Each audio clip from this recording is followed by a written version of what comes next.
Hi everyone, and welcome to our final topic for Module 2 in Unit 1 Biology, Inheritance.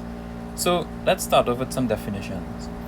The gene is the smallest part of a chromosome which can code for a particular polypeptide and as such a particular characteristic. An allele, however, is an alternative version of a particular gene. Alleles can be dominant and recessive. So dominant alleles determine the appearance of the phenotype even when an alternative allele could be present, whereas the recessive allele will only determine the phenotype when both alleles are recessive. Alright, and I'll show you that here in the simple Punnett square. Alright, so for a particular disease, the mother might be carrying the disease, which is the capital B. P determines the disease, right? That's the allele for the disease, and the father could also be a carrier for the disease. Okay. The common P would be the recessive allele, and the capital P would be the dominant allele. All right. So let's see, if they were to make 4 kids, right? By the virtue of probability, one of the child would get capital P from the mother and capital P from the father. So those are both dominant alleles there, and they don't code for whatever disease that we're talking about. 2 children would get 1 capital P and 1 common P. So the mother could give a capital P while the father common P while the father gives a capital P, leading to heterozygous, meaning 1 dominant, 1 recessive. And here again, you could see that the mom would give the capital P and the father would give the common P, leading to another heterozygous, right? And both capital P's are called homozygous, and both common P's are called homozygous. So homo meaning the same, all right? In the last box, however, you can see that the mother would give the common P and the father would also give the common P. And when both recessive alleles are there, this would lead to the child having the disease. And we'll go through examples of diseases and different characteristics as well in Punnett squares, okay? And we call this homozygous recessive because they both have the recessive allele, whereas in box 1 we had homozygous dominant, okay? Codominants now, whereby there are 2 or more dominant alleles that even when they are heterozygous, their properties would both be expressed in the phenotype, and we'll get there soon enough, right? Now let's take a look at Mendel's first law of segregation. The characteristics of an organism are determined by a pair of factors, which are called the alleles, and of such a pair, only one can be present in a single gamete, right? That's what we mean by the mother could either give off a capital P or a common P, and the father as well, all right? So let's take a look at some examples now for sex determination of the child. So the sex of an individual is determined by a pair of sex-determining chromosomes, and that's the X and the Y. Females are described as a homogametic sex, meaning they possess a pair of X chromosomes. They don't have X and Y. The father has the X and the Y, okay? And he is called the heterogametic sex. So let's take a look at the Punnett square here. The mother has 2 X chromosomes. The father has an X and a Y. So let's do all the 4 boxes now, all right? So in instance 1, we have here the mother would give off an X, the father will also give off an X, and this will be a female child, right? Because females have X and X. In the other instance, the mother would give off the X, so this is box 2 now, and the father will also give off the X again, and this will lead to a female. In the third instance, the mother will give off an X and the father will give off a Y, and this will lead to a male, and also a male in the 4th box because the mother will give off the X and the father will give off the Y. So therefore you can see that there are 2 males and 2 females out of 4, leading to a 50-50 chance of any child being male or female. Alright, that's why when you take a look at the world's population, there are roughly the same number of males and females. Now let's take an example of sex-linked diseases. For example, color blindness. So certain alleles are found attached to the X chromosome, not the Y. Alright, but there's no corresponding allele on the shorter Y chromosome. So these alleles are said to be sex-linked. And one example is color blindness. Alright, and hemophilia is another one as well. So let's take some example now. So capital C here codes for normal vision, while the common C codes for colorblind. Now they are attached to the X chromosome, so this is how we are going to this is how we are going to label it here. Alright, so X with a subscript, a superscript actually, capital C, and the X with the common C there. So as a result, remember, males only have one X chromosome, the other one is the Y, and that doesn't involve color blindness. So any male who has the common C allele attached to their X chromosome are going to be colorblind. However, a female has two X chromosomes. So one could be normal and one could be coding for colorblind, but because it's recessive, the female would not be colorblind, rather she would be a carrier, and I'll show you how that looks here in the Punnett square.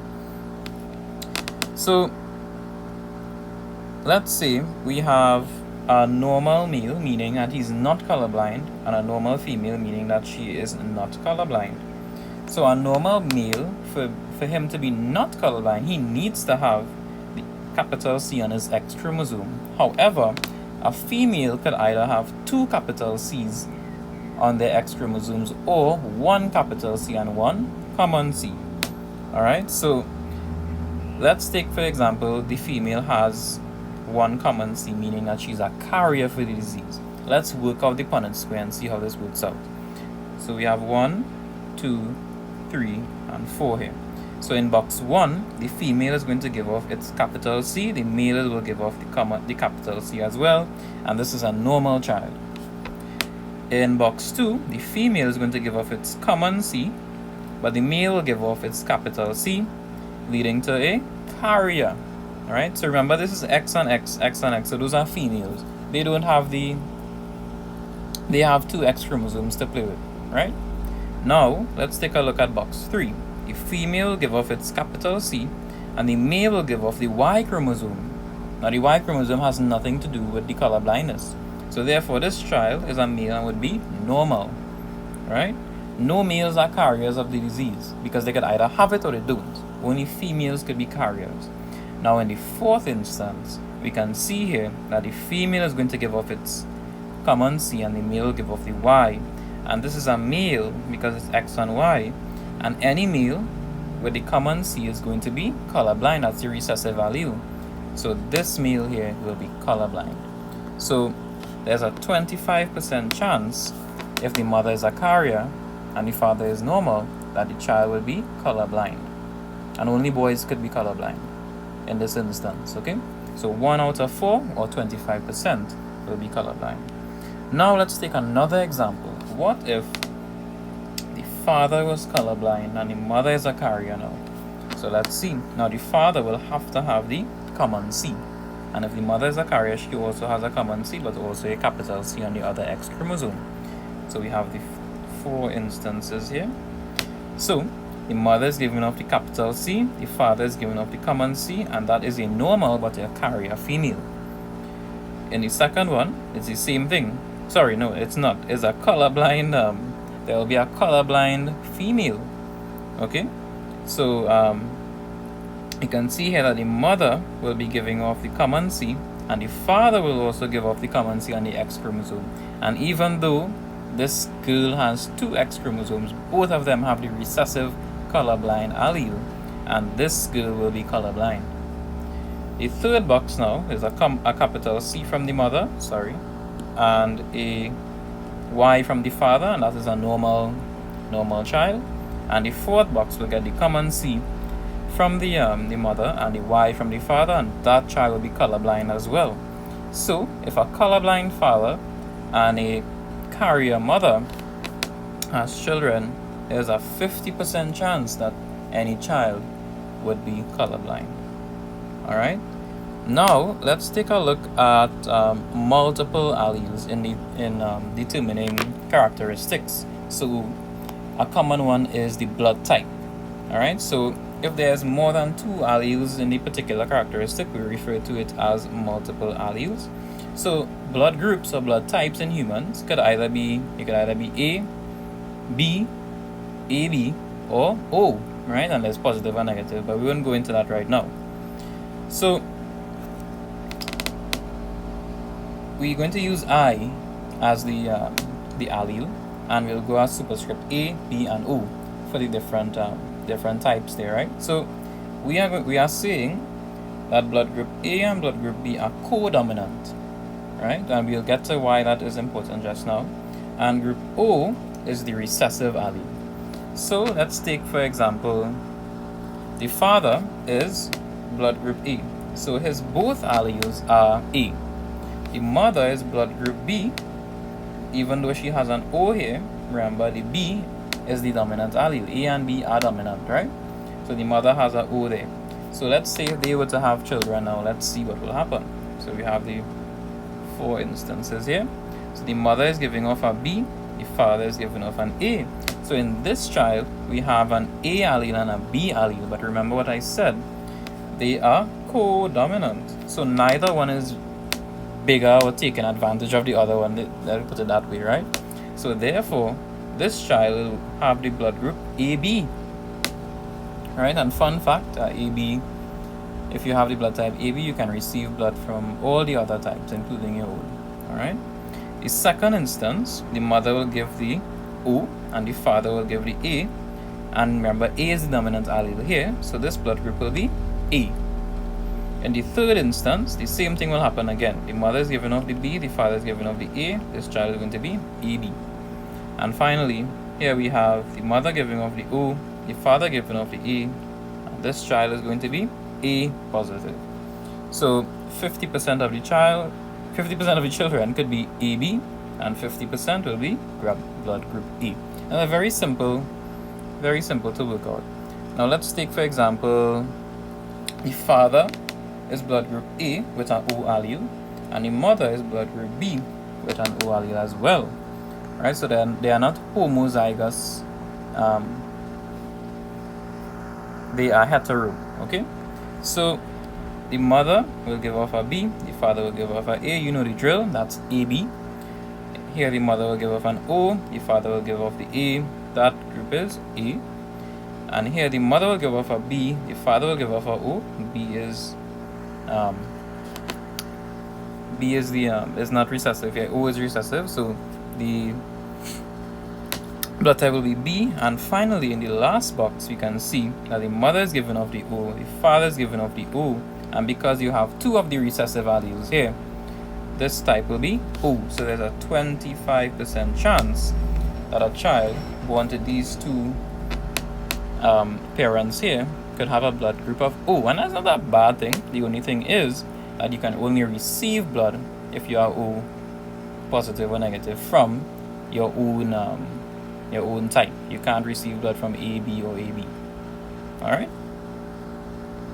Alright, so sickle cell disease is another is a disease that has codominance as well. It's the same way how the blood groups are worked out. Right? So HbA is normal hemoglobin, HbS is the one that codes for sickle cell. Right? So if someone has both HbAs, they are normal. If someone has both HbS's, which is the recessive, by the way, they have sickle cell disease, the full-blown sickle cell disease. However, if one of your alleles are A and one of your alleles are S, you are said to have sickle cell trait, which does not really have any symptoms, but it's important that you may be passing down the recessive gene. If your partner also has sickle cell trait, then there's a chance that your child could have the full-blown sickle cell disease, and I'll show you here right now. So just imagine here you have A and S, right? You need to have a S there to be a carrier. Essentially, you have sickle cell trait, and your partner also has sickle cell trait. Right? These are our 4 boxes here. So the first instance will have double A's, normal. The second instance, a S will come here and an A from the other side, so you have AS, which is a sickle cell trait. Down here you will have the A and the S, so that's sickle cell trait again. But in the 4th box you will have S and you will have S, and that's sickle cell disease. We don't want that. So a 25% chance that the offspring of 2 parents who have sickle cell trait will have sickle cell disease. Alright? The last thing that we want to go into now is something new for you, which is dihybrid inheritance. So this incorporates Mendel's second law of independent assortment. So this states that any one pair of alleles may be present in any one of another pair of alleles in a gamete. So this time we're working with two pairs of alleles each. Alright, so there are two characteristics being considered here now. So let's take the seeds for example. So we have round and wrinkled seeds, and we also have yellow and green seeds. So you see we're going to make a Punnett square for two characteristics, their shape and their color. Alright, so Mendel conducted P experiments, right, as in the seed, with two seed characteristics, the seed shape and the color. So smooth seeds, which we label capital S, are dominant to the wrinkled seeds, which we will label common S. And yellow seeds, which we will label Y, are dominant to green seeds, which we will label common Y.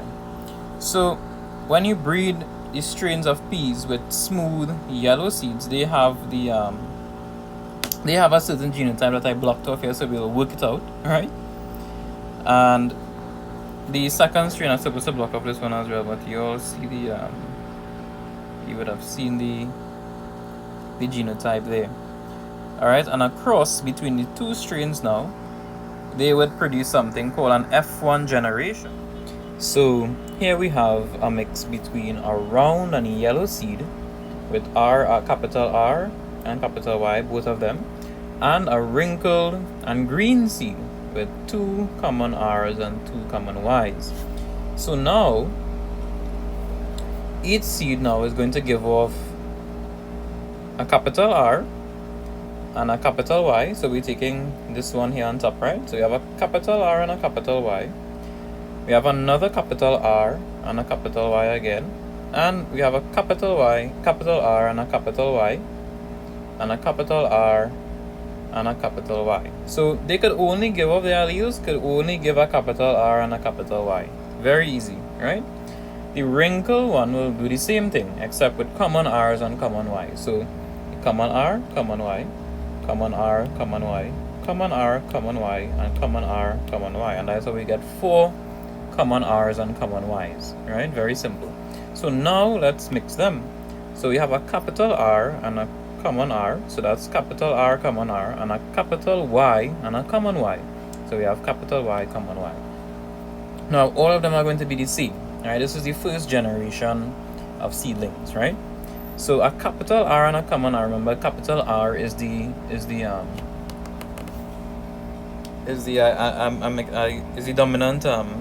dominant allele here, right? So it's going to be a round seed, and it's capital Y and common Y. Now the capital Y is the dominant, and capital Y is for yellow, so it's going to be round and yellow.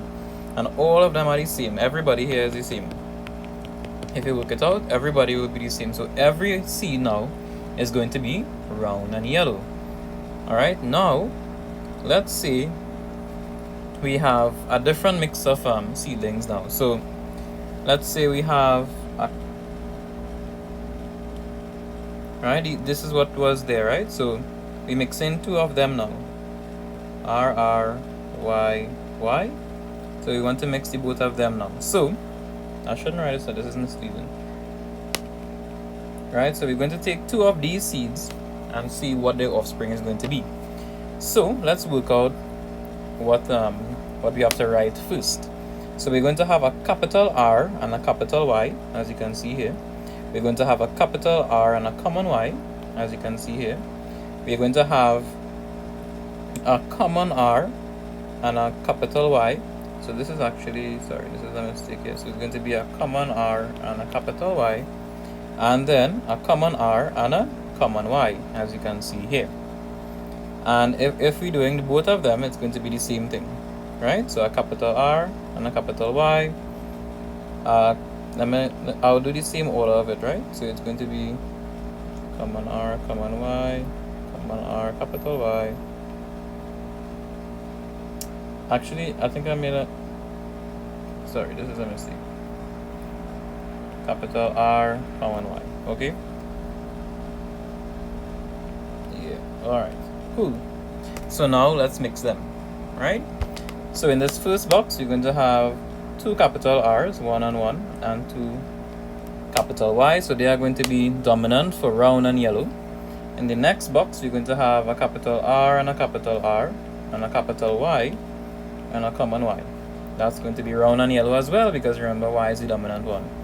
Here, we are going to have a capital R from there, and a common R, and 2 capital Y's. So that's going to be round and yellow as well. And here now, we are going to have capital R, common R, capital Y, common Y. Alright? Here we are going to have big R. I'm going to use big R because I felt up to capital.